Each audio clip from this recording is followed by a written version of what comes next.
Hello guys, good morning. कैसे हो आप सब? आशा करती हूँ ठीक ठाक होगे। मैं भी ठीक हूँ। और गाइस, मैं आप लोगों को बताना चाहूँगी कि मैं बहुत दिन से वीडियो शूट नहीं कर पाई। क्यों नहीं डाल पाई मैं वीडियो यूट्यूब पे।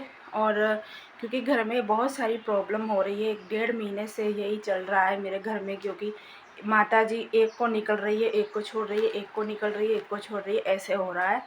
पहले मुझे हुई थी, मैं ठीक हुई थोड़ी, तो आपको अभी भी दाग दिख रहे हैं मेरे चेहरे पे। अभी तो बहुत कम हो गए हैं, नहीं तो चेहरा देखने को मन नहीं कर रहा था, इतना ज़्यादा हो गया था। और उसके बाद मेरे पति को हुई, तो ये सब देख के मैं घबरा गई थी कि ऐसा क्यों हो रहा है। बच्चे तो मेरे दोनों पंजाब गए हुए थे, बेटी बेटा। और अभी तो आ गए हैं, उनको 8 दिन हो गए, ऐसे 8-9 दिन आए। तो स्कूल चालू हो गई थी तो उसको उनको बुला लिया है। फिर भैया भाभी भी आ गए थे। बच्चों के आने से पहले ही भैया भाभी आए हुए थे। तब तो मुझे ही हुआ था जब भैया भाभी आए थे यहाँ पे, तो मैं थोड़ा ठीक हो गई थी जब आए थे। उसके बाद मेरे पति को हुआ तो मेरी भाभी बोलने लगी कि जीजा जी को एक रूम में अलग कर दो, क्योंकि यहाँ पे कोई ना कोई आता रहता है। जैसे कि मैं सिलाई वगैरह करती हूँ, तो कोई लेडीज़ वगैरह रोज़ ना रोज़ कोई ना कोई आता ही रहता है कपड़ा सिलवाने के लिए। तो यहाँ पे किसी की बुरी परछाई आ जाएगी तो और भी ज़्यादा दिक्कत होगी। आप इसको एक रूम में कर दो। तो मैंने फिर इसी रूम में, जहाँ पे मैं खड़ी हूँ, इसी रूम में उनको बेडरूम में इधर रखा था, इस रूम में। क्योंकि उनको अकेलापन और बंद रूम में रहना नहीं पसंद है। तो 3 दिन तो इधर रखा मैंने उनको। तीसरे दिन उन्होंने मेरे से बहुत ज़्यादा झगड़ा किया कि मुझे एक कमरे में बंद रखा है, क्यों रखा है, मुझे घबराहट होती है, ऐसा कुछ अगर किसी को हो जाता है तो क्या इंसान को घर से बाहर निकाल देते। उनको मतलब अच्छा नहीं लग रहा था।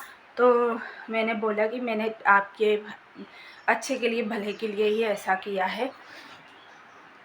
लेकिन उनको नहीं पसंद था ये कि मुझे एक रूम में बंद कर दिया है। उसको अच्छा ही नहीं लग रहा था।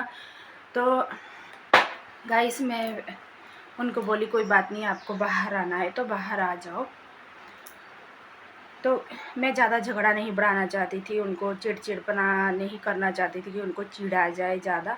तो इसलिए मैंने बोला जैसा आप बोलते हो वैसा कर लेते, कोई बात नहीं, झगड़ा मत करो। तो बाहर मैंने निकाल दिया फिर उनको। तो लेकिन अच्छा है कि उनको ज़्यादा नहीं हुआ, पर ठीक हो गए वो। जैसे कि वो ठीक हुए, उसके बाद मेरे भैया के बड़े बेटे को हो गया।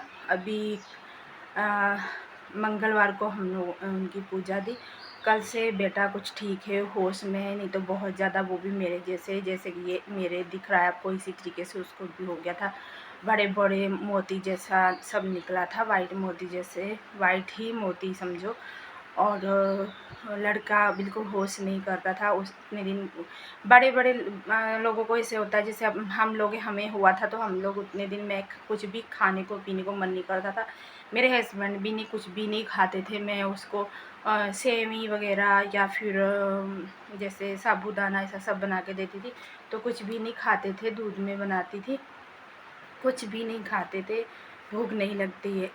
तो वो ये बेटे ने भी नहीं खाया कुछ भी। आज कितने दिन से, 10-15 दिन हो गए उनको भी पड़े हुए, तो उसको भी कमज़ोरी आ गई है। तो ये सब चीज़ों के चक्कर में मेरे दिमाग में इतना टेंशन घूम रहा था कि ऐसा क्यों हो रहा है। अभी मेरे बच्चे भी आ गए, 7-8 दिन हो गए, तो मुझे डर लग रहा है था कि मेरे बच्चों को भी नहीं हो जाए। तो ऐसा कैसे हो रहा है, कुछ भी समझ में नहीं आता था। पूजा भी दे दी है, सब कुछ कर दिया है, फिर भी ये एक को पकड़ रही है, एक को छोड़ रही है, ऐसा क्यों हो रहा है। तो गाइस, आज थोड़ा टाइम मिला तो सोचा चलो मैं आपसे शेयर करती हूँ। तो आप लोग मुझे कमेंट करके ज़रूर बताना कि ऐसा घर में एक को होए तो एक को छोड़ रही है, एक को क्यों ऐसा होता है। आप लोगों को अगर मालूम होगा तो मुझे कमेंट करके ज़रूर बताइएगा। मैंने पूजा भी कर दी है, जैसे जैसे मुझे बोला गया था सब कुछ किया है, लेकिन फिर भी ऐसा क्यों हो रहा है मेरी समझ में ही नहीं आ रहा है। और मेरे बच्चों की अभी तक बुक्स वगैरह भी नहीं आई जो स्कूल की। तो आज मैं लेने जाने वाली हूँ बुक्स। तो बच्चों को स्कूल भेजना है, स्कूल चालू हो गई है। तो गाइस, आप लोग मेरी वीडियो शेयर और लाइक ज़रूर कीजिए, कमेंट करके बताया कीजिए कि आपको वीडियो मेरा कैसा लग रहा है, अच्छा लग रहा है। और मैं जिस दिन से मेरे घर में ये काम ऐसा हो रहा है, मैं बिल्कुल भी सिलाई पे बैठने को भी मन नहीं करता है। बहुत सारे कपड़े सिलने के लिए आए हुए हैं, मन ही उखड़ गया था मेरा, कुछ भी काम करने के लिए मन नहीं लग रहा था मेरा कि ऐसा क्यों हो रहा है, घबराहट सी हो जाती है। और घर में इतना झगड़ा हो रहा है, हर बात बात पे झगड़ा होता है, क्यों हो रहा है ये भी समझ में नहीं आता है। झगड़ा तो चलो घर में, हर घर में होता ही है, तो मैं ये सब ऐसी बातें शेयर नहीं करना चाहती हूँ गाइस। जैसे कट रही है मैं काट रही हूँ, क्योंकि कुछ लेडीज़ ऐसी होती हैं कि रो धो के बता देती हैं कि मेरे हस्बैंड ने आज ऐसा किया, ये हुआ हमारे घर में। ये मैं ये सब कुछ यूट्यूब पे शेयर नहीं करना चाहती हूँ। मैं अपनी ज़िंदगी अपने तरीके से जी रही हूँ। जैसे भी चलो मेरे 2 बच्चे हैं, अभी इतने बड़े हो गए हैं, और थोड़े 2-4 साल में उसकी पढ़ाई पूरी हो जाएगी बेटे की। अभी तो छोटा है, तो चलो कोई बात नहीं, सब टाइम अपना अपना जगह पे अच्छा हो जाएगा। क्योंकि मेरे हस्बैंड जो है थोड़ा ड्रिंक कर लेते हैं, तो ड्रिंक करने से बहुत झगड़ा हो जाता है घर में। तो अभी 16-17 साल हो गए शादी को, तो ये सब ड्रामा चलता ही आ रहा है। तो कितना भी किसी को समझाओ वो नहीं समझता है, तो फिर ऐसे बोलने से क्या फ़ायदा है। मैं थोड़ा सा आपको बता देती हूँ कि मेरी ज़िंदगी में जो प्रॉब्लम है, प्रॉब्लम तो बहुत सारी है, लेकिन भगवान ने जैसा मुझे घर वर दिया है सब चलो अच्छा है। ज़िंदगी कट रही है, कैसी भी कट रही है, काट रही हूँ, और आगे भी जो थोड़ी बाकी रह गई है वो भी कट जाएगी। ऐसा तो है नहीं है कि अभी मैं पति को छोड़ दूँ, चली जाऊँ, दूसरी शादी कर लूँ। क्या पता जैसे कि मेरे हस्बैंड का पहले एक्सीडेंट भी हो गया था, तो वो 2 साल करीबन ऐसे ही खाटले पे पड़े रहे थे। टॉयलेट बाथरूम भी मुझे उनको उठा के करवाना पड़ता था, खुद धोना पड़ता था। तो तब भी मुझे बहुत सारे लोगों ने बोला था आप छोड़ दो, अभी आपकी उम्र क्या है, आप तो दूसरी शादी भी कर लोगे। लेकिन मैं ये सब नहीं की, मैंने उनकी बातों पे ध्यान ही नहीं दिया, क्योंकि मैंने ये सब बातों से मुझे कुछ फ़र्क नहीं पड़ा, तो मैं नहीं छोड़ के गई। तब नहीं छोड़ा तो अभी क्या छोड़ूंगी।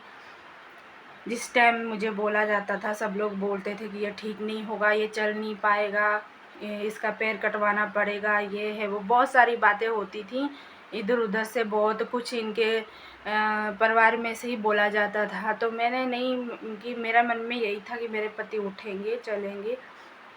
खुद मेरे पति भी रोते थे, मुझे बोलते थे बच्चे लेके चले जाओ, चली जाओ मायके, यहाँ पे तुझे कुछ नहीं मिलेगा, मैं नहीं बचने वाला हूँ, मैं मर जाऊँगा। क्योंकि पैर में सड़न होने लगी थी, पस बनता था बहुत। तो 3-4 जगह से पैर टूट गया था, ऑपरेशन भी 3-4 हो गए थे। और जो ऑपरेशन हुए थे वो प्लेटें डाली गई थी, तो वो नहीं अच्छी सही तरीके से डॉक्टर ने डाली थी। हड्डी से हड्डी टच नहीं होती थी, चर्बी बनती थी, वो पस बन जाता था। तो बहुत सारी ऐसी दिक्कतें झेली हैं, अगर आप लोग बोलोगे तो मैं आपके साथ शेयर करूँगी। तो चलो गाइस, अगली वीडियो में मैं मिलती हूँ। Bye bye guys.